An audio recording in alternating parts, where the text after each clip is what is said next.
Ito yung isa sa mga una kong receive na birthday gifts. Unbox tayo. For today's unboxing, sobrang excited ako para dito. This is not a PR package, pero gift to. Malapit na kasi ako mag-birthday. I'm turning 27 in a few days. And regaluhan ako ng brother ko and ng girlfriend niya ng flower nose. Very excited ako about this one kasi I've always wanted to buy these. So, tingnan na natin.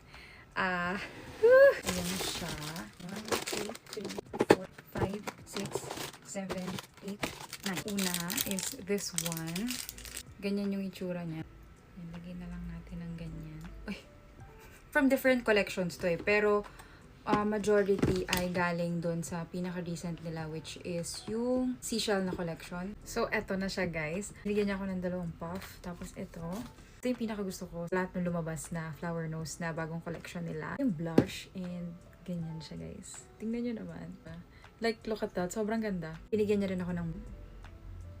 Ito naman yung hand mirror.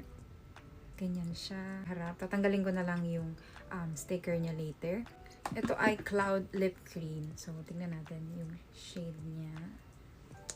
Ooh, ayan. So, just watch. Oh my gosh, ang ganda ng color. So, red na red siya. Ayan. Ang bango. And this one is a matte lipstick. Ganyan siya. Ayan, red. Uy, parang medyo ka-shade siya nung gamit ko. Okay, so, yan siya. Lastly is this one. Ito naman ay from the Little Angel collection. Ito yung embossed highlighter. And, oh. Tingnan nyo naman. So, ayan guys, lahat ng mga binigay niya. Hindi ko in-expect na sobrang dami. Kung ginabot niya yung box, akala ko konti lang laman. Like, malaki lang yung box. Pero, ang dami pala niya.